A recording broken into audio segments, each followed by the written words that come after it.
Oh gosh, but here we are with Real Talk with Eugene, and today I got my brother Jamal Gabriel on the line. What's up, man? What's up, Gino? Man, I was in service yesterday at CSL Boulder Valley, and one of the musical guests was Freddie Rodriguez. No way. So Love Freddie. speaking about Gino, because that's where that came from. Ah, Yeah, Gino. good old Freddie. So, man, as we were just saying before we jumped onto the recording, is I wanted to ask you the question, man. What's important to you? And I love the conversation that we were having. But what's important to you today? Well, to kind of finish up what we were saying a second ago, you know, I guess what to answer back with a question is when you say what's important to me, what level of me are we talking? Are we talking on a very small personal level, like me as a family man, me as a businessman, me as a man in this country, me as a human being on this planet spinning through the universe? And as I said earlier, the answer to your question is yes. So you can go and you can start, you can jump into wherever you want to. The thing that comes up immediately for you now. You know, probably just on a more personal level, where am I right now? What's important to me right now? I think what's most important to me, because I got two 17-year-olds, you know, is watching the transition in this world right now, because I also have a 23-year-old. So it's incredible to see the difference in what raising a child 6 years apart, what it was 6 years ago versus what it is today. And it makes me think a lot about, where's this world going to be in another 6 years? So what's important to me today is, I would say, bringing more balance, because it feels like right now we have been skewed in our balance. But I think the wonderful thing about this skew is that it feels like there's a great awakening going on. It feels like for me personally, um, I've been called to do a lot of spiritual work in my own line. And that spiritual work's been great. I feel like I've kind of been waking up as a human being as well, and healing a lot of my past trauma and wounds, which has given me the strength to want to get out there and get active, and be more than just somebody who speaks, some pretty words and can pray really nice, etc. But the action part of that. So I would say that for me right now, especially coming up on this time, in our country, and this great awakening, racial, gender, sexual orientation, political orientation, is getting out there and trying to break down some of these barriers of separation. Because as we know, separation is just an illusion. So why are some people imagining this separation, this gap between us, and labeling it as things as, political or ideology of, religion? So for me right now, I'm becoming more political, and I don't like to be political like online as much, but I like to be active in the world and try to make a difference. So that's kind of what's up for me. Yeah, that's cool, man. Yeah. You were mentioning, going through some healing stuff, and I wanted to ask. So, what are some of the steps, if you don't mind sharing? And if you do mind sharing, that's all good too. But what are some of the steps that you have to take to heal some of the past stuff? Man, connecting the dots. For me, connecting dots was the number one healer, internally. Connecting the dots and realizing that, every one of us, and this comes up especially when my kids trigger me, right? So we all get triggered by something. And when I get triggered, suddenly I'm this little boy who needs to be heard, needs to be seen. But now I'm this little boy in a man's body who, has got a lot of anger and rage still, which will come up unexpectedly. And it only comes up when you're triggered. So it's really interesting to watch that process and then realize, where did this come from? Where was it in my life that I was unheard or unseen or whatever? And, now it's showing out in this way, and it's perpetuating the cycle with my own children. So you learn to see it, You learn to recognize it. You learn to heal it within yourself. And it's just a connecting of the dots because, as soon as you realize 2 + 2 is 4, every single time you got 4. Now, every now and then you may need to put the fingers up and count one more time. But so, and this is the wonderful thing about teenagers is they're trying to express, right? So they're trying to figure out who they are. And some people talk about the sacral wounding, that every parent gives their child. So they are looking for me to wound them in very specific ways. Wow. Which I have bought into and I buy out of. Because if we are going to truly heal within this dynamic of our family, right, I've got to see those places where I'm wounded and I don't want to pass that wound on to my children. So I try to find a way to understand why I'm reacting in the way I'm reacting. And then I try to own, like I say to my kids all the time, own your shit, man. You got to own your shit. So I try to own my own and I don't try to put it on them. And in just doing that, and that's just a small microcosm of the world. So in so many different ways, we're looking to blame somebody for our emotional wound. Whereas if we could just own our own stuff and really start to connect those dots, then that can further the conversation of healing. And you can actually have a conversation versus 2 5-year-olds yelling at each other and somebody saying, "Well, take my ball and go home." So, and that to me it's been a big healing thing. It was a big healing thing for me and my dad. To stop blaming him for his own emotional wounds and why he reacted the way he did towards me. And it's not to excuse bad behavior or abuse in anybody's life, but to understand that we have the power to choose differently today. So, and we have the power also to not to pass that crap on. So own your shit. You said something very profound, man. Sacred wounding, where your kids are looking to you to wound them. Yeah. That's an interesting concept that I have to be honest that I've not heard put like that. And I get it. Right. And isn't that an interesting thing that we as human beings on this beautiful planet do that? Usually unconsciously. I don't think anybody would consciously look for someone to, I don't think I would consciously look for someone to wound me, not that I can think of, but but that's a part of the process, right? Absolutely. Yeah.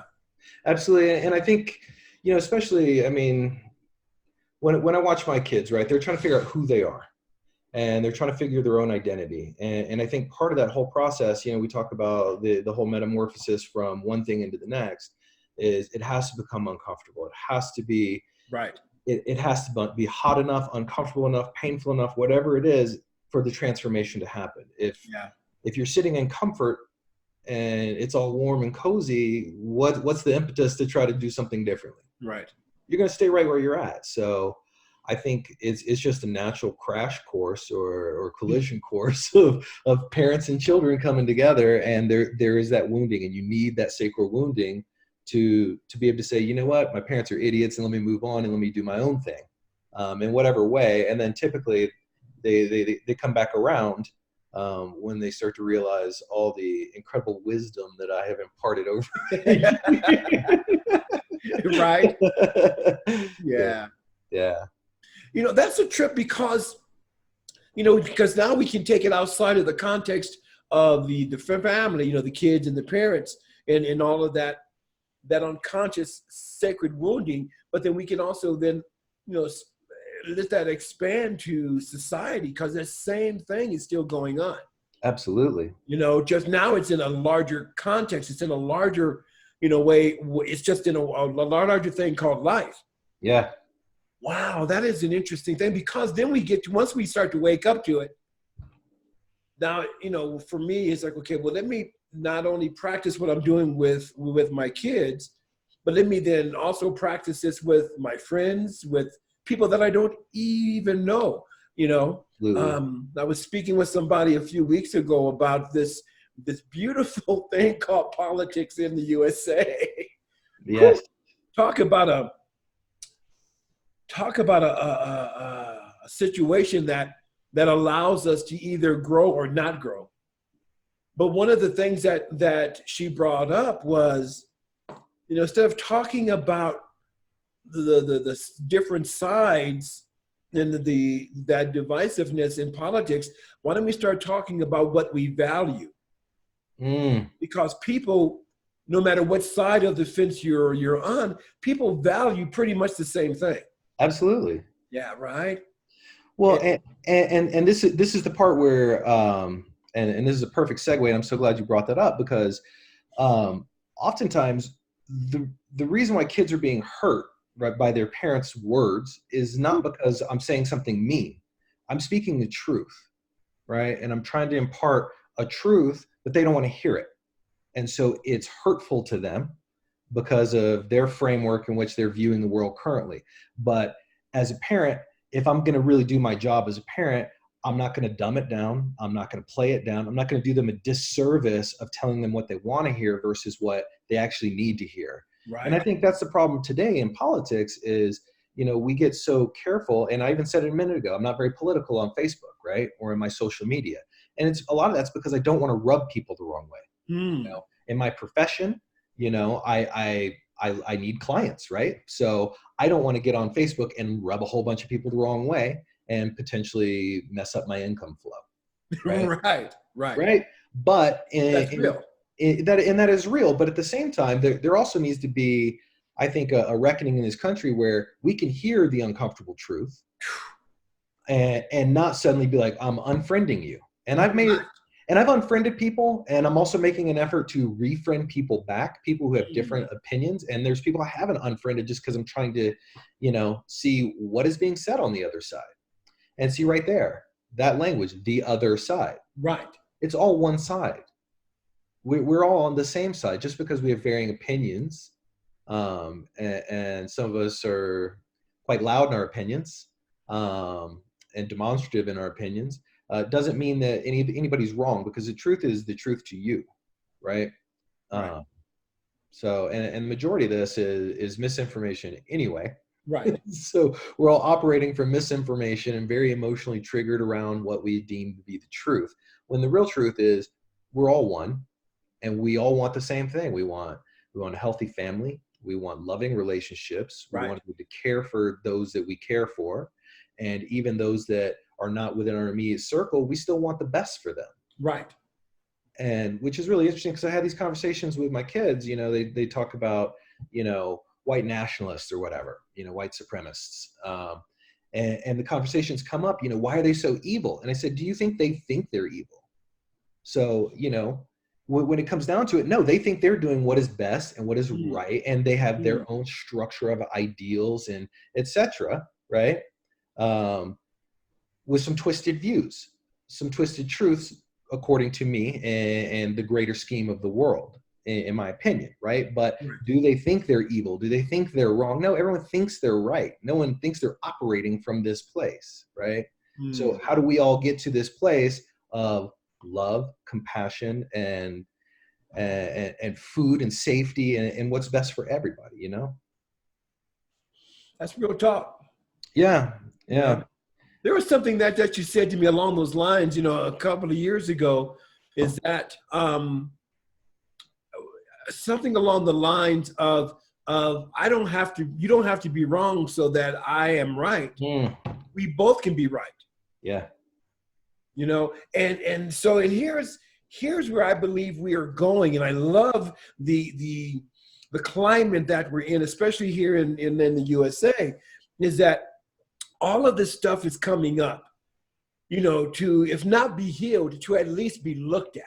Yes. And then to get into a conversation such as this, right? So where I can hear, where I can become willing to listen to what that person says. I don't have to necessarily agree. Yep. But because we are all one, because we are all valuing the same thing, now how can we talk about it becoming a win-win for everyone? Right. Yeah, what an interesting time that we live in. We get to we get to choose. Well, how do you not be emotionally triggered? Good question. Yeah. Because you know how it is. Growing up as a man of color in this country, there's plenty of opportunity to get triggered. Right. And now what we're seeing is, with enough stuff coming to light and enough conversations happening, I think we all just have to be able to hear uncomfortable stuff and Right. not get triggered. Right. Because as soon as you get triggered, the conversation's over. Right. It's over. Now it just becomes a yelling match, or, Right. you know, let me prove you wrong. Like you just said, you know, I don't have to be right for you to be, or you don't have to be wrong for me to be right. You know, we can both be right in our own opinion, but let's try to see each other's side. Let's try to see each other's side. Yeah, and you're never going to do it if you're pissed off and emotional. Isn't that the truth? Yeah. Man. So the real talk is how do we have real talk without getting pissed off? Right. You know, who was that? I'm reading Brene Brown talking about being not authentic. Come on, what's the word? What's the word? Inauthentic. No. Vulnerable. Ah, yeah. You Yeah. know, being vulnerable. You know, because you know, I don't know about you, but I grew up with this false belief that it was put upon me, of course, that being vulnerable is a sign of weakness. Yeah. Right? Yeah. But that's the most powerful place to stand in, to be so strong within self that I can be vulnerable to tell you the way that I feel, but then also have the open heart, the vulnerability to listen to what you're saying without being triggered. Yeah. Why? Because I love you. I love this thing called life. Yeah. Yeah. Yeah. And love is not always a feel-good thing. You know? Yeah. Love sometimes will slap you across the face and go, whoa, wake up. What the Yeah. hell are you doing? Well, you know, and that's, you know, you're absolutely right, Gino, is like, I never wanted to be me for the majority of my life. And it was because I had made so many misagreements about who I was and my own self-worth. Wow. And so it wasn't until I got very clear, you know, and started healing those traumas of my past, and quit drinking, quit smoking, quit all that stuff. You know, it took the courage and the self-love to get to that place, to Right. not need those things. And then to be able to stand here and say, you know what, I'm entitled to be Jamal. And that's enough, you know. And that doesn't mean that I'm infallible. You know, of course I'm gonna make mistakes. Of course I'm always learning. Of course, some of the things that I held to be a truth for my entire life, sometimes those things crumble apart and fall to pieces because I get new information, you know, and that new information allows me to suddenly say, hey, you know what? All these years I've been wrong. And guess what? I can admit when I'm wrong. And that's okay too, because I am human. And, Right. you know, and I think that's part of it is what we see a lot of people just don't want to admit that some of their ideals, or some of the things that they've held true their entire lives are no longer true for them, but they just don't want to let it go. Because to let it go is an admission of, you know, being wrong. And I can't be wrong. Yeah. Yeah. There's So, one thing I loved about, you know, about kids, man, and being a parent, is get to that point where, because, you know, up to that point, you know, I had to be right. You know, I oh had yeah. to be right. Having kids, Mhm. because they ask you a question that you don't know, and it was so refreshing to get to the point where I would say, I don't know, but let's figure it out. Right. It was that I don't know, you know. So that was huge for me, Yeah. you know. Yeah, man. You know, so having the vulnerability, having the courage to, I'm just going to just go back to what you were saying, you know, to have that courage to listen to that person who's sitting across from me that I may not necessarily agree with, but be willing to at least hear it. Yeah. You know, because it's in that type of communication where we get to grow. And as you said, I loved how you said that, you know, and not be triggered, because once we're triggered, we become the 5-year-olds again, yelling, Yeah. you know. Yeah. Yeah. And what was modeled, I don't know about you, but what was modeled for me was, if I was wrong with my parents, there was some physical violence, Wow. you know? Yeah. And so my big thing growing up or becoming a parent was, I don't ever want to do that to my kids. Right. Let's learn a different way to communicate other than violence. Yeah. Which has been really interesting because, you get pushed and that default is the violence, Mm. and there's more than just physical violence. There's Right. violence with words, Right. emotional terrorism, holding people hostage to ideals and standards that they can never meet, with the whole object of, or the whole objective is being to control them. Right. And, you know, as you know, you can't control children. I mean, children are just, young adults waiting to happen. Right.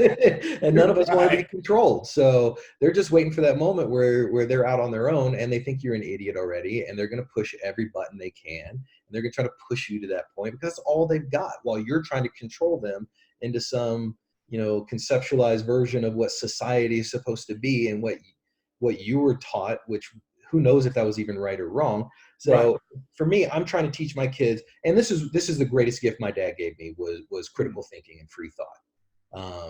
And that was packaged with a lot of other stuff that I didn't really want, which I have now, returned. I don't want those gifts, but I'll take these. And that's the beauty of growing up, is like you can suddenly say, hey, you know what?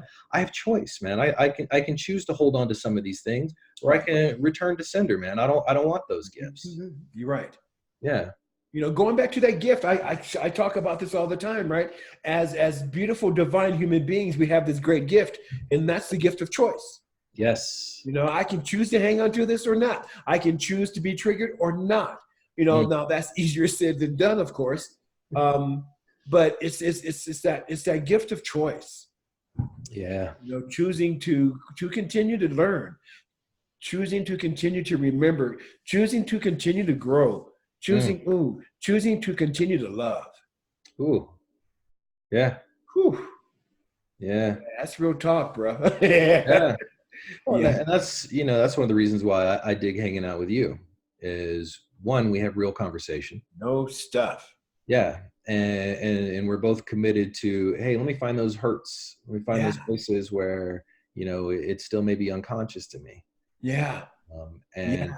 how do I stand with somebody who sees the truth of who I am Yeah. and reflects it back at me? So, Yeah. you know. Yeah. Likewise, my. So when you asked me to do this uncomfortable video, I was like, heck yeah, man, that's my boy. I'll definitely do that. Because we have some great conversations. Yeah, we do. And that's what Yeah. this is what this is about, man, is just having a conversation about what's real. And not so much about kumbaya. And all of that is good. But what's real? Because I can sing "Hold Hands" and do "Kumbaya" and let go of the circle and walk out going, God, that was stupid. Yeah. I don't really feel like that. There was an interesting thing that came up for me last night, as I was mentioning to you before we got online here, that I was at a Baroque concert. Baroque chamber or orchestra of Colorado was playing. And I hadn't been to a concert like that in many, many years. And as I had mentioned, just like you, I grew up playing the violin. Yeah. So being in that atmosphere was, and it touched me in ways that only that kind of music does. And I love, as you know, I love playing music. I love singing. I love all of that. But there's something about that particular form. But I was on the way home and was talking with the person that I went to, and there was something that came up for me. And the belief was that being a Black man, I'm not supposed to like that kind of music. Yeah. Now, that's not the truth, of course, but that was a belief that I took on somewhere along the line. I'm like, you know what?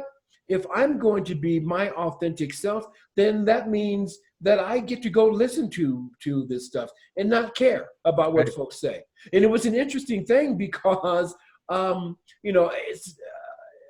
I look around to see who else is in the room listening, And what I like to say is that I was the only fly in this bowl of milk, right? And it was okay. Yeah. Yeah. Yeah, Yeah. because that's just how it is. Yeah. Yeah, so yeah, forget the bull. It's like let us all step into who we truly are, enjoying what we truly love. Mm, you know yeah. and whatever that takes, whatever healing needs to take place for us to become our true, authentic, real selves, and then to express that, then Right. let that happen, because that's the only way, I think, Jamal, that we as a people in this, not only the nation but in the world, can come together to assist each other in growing and in loving and in experiencing what we all value. We all value peace. We all value that kids have enough food to eat. We Yeah. all value love. We all value, this time here, right? Mm, Yeah, some good connection. stuff, man. It's good Yeah. shit, dude. Yeah. Yeah. Yeah, I know that feeling, my man. yeah, I know that yeah. feeling. Yeah. Hey, man, is there anything that you want the world to know before we sign off here? Hmm. That's a great question for you. Oh, that is a nice one, man. That's a nice one. You come with so much wisdom, bro. I just Oh. want to say, That's just because I'm quoting you half the time. I don't know about that. Man,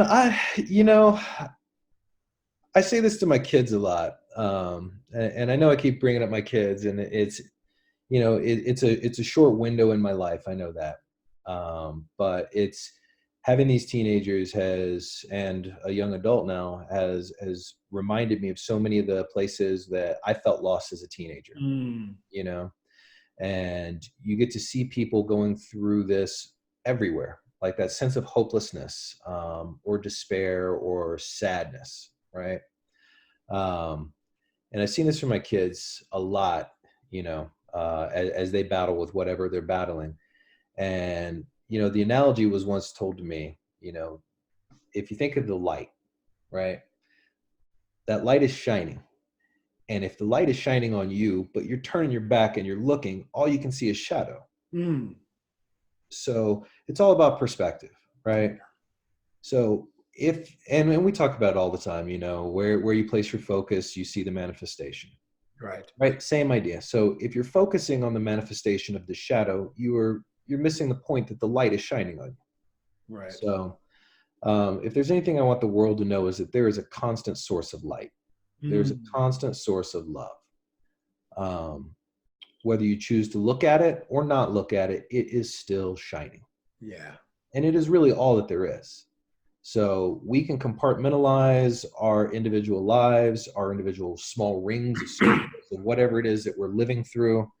And we can blame, we can be triggered, we can be all these different things. But the one thing that we're really called to be is love.